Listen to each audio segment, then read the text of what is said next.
Саламатсыздар ма достар? Бүгін қойдың ішек қарны мен асқабақ қосылған пигуди манты дайындаймыз. Бізге әуелі бірінші керегі қойдың ішек қарны, кішкене ғана бауыр, жуа, картоп, асқабақ, қойдың құйрығы, чеснок, қара бұрыш, кіттеген бірінші шымшым, зира, тұз.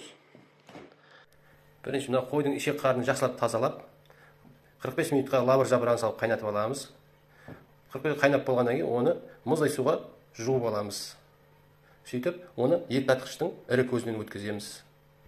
Осылай өткізіп аламыз. Енді осыған 1,5 шай қасық тұз, жарты шай қасық қара бұрыш, 1 шымшым зира.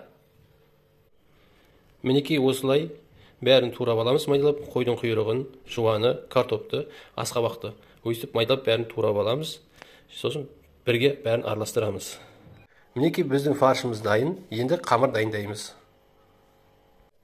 Бізге керегі ұн, май, қатық, тұз, бұрыш, құмшекер, ашытқы, су. Осы бірінші тұз бен бұрышты қамырға салып, құрғақтай араластырып аламыз.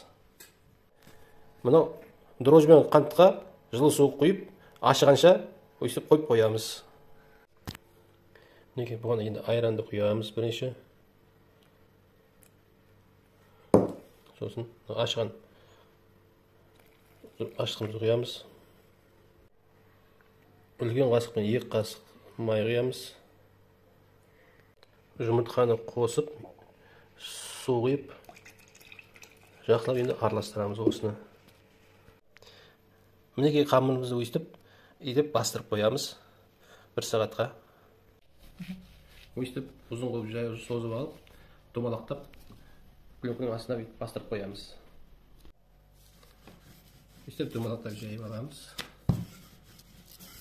Ортасына салпан бет 2 жағын қайырамыз. Бірінші басын 2 басын бетіп жабыстырып аламыз да, қосып, бетіп шығара береміз.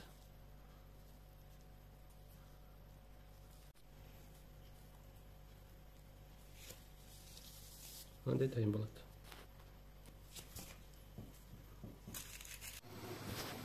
Осылай 45 минутқа қойып қоямыз.